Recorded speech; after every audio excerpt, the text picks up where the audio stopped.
Hi guys, so tingnan mo ang view. Ang ganda. At ang tahimik guys. Naglakad tayo. Makita niyo dyan may mga sasakyan dumadaan kasi yan malapit sa main road.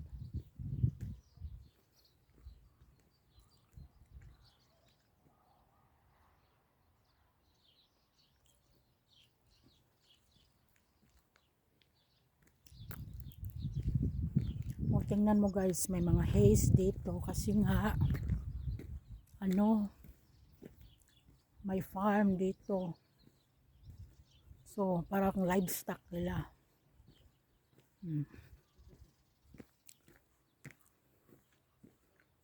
Tingnan mo yung haze guys. Tapos ito rin. Oh. Kasi may farm.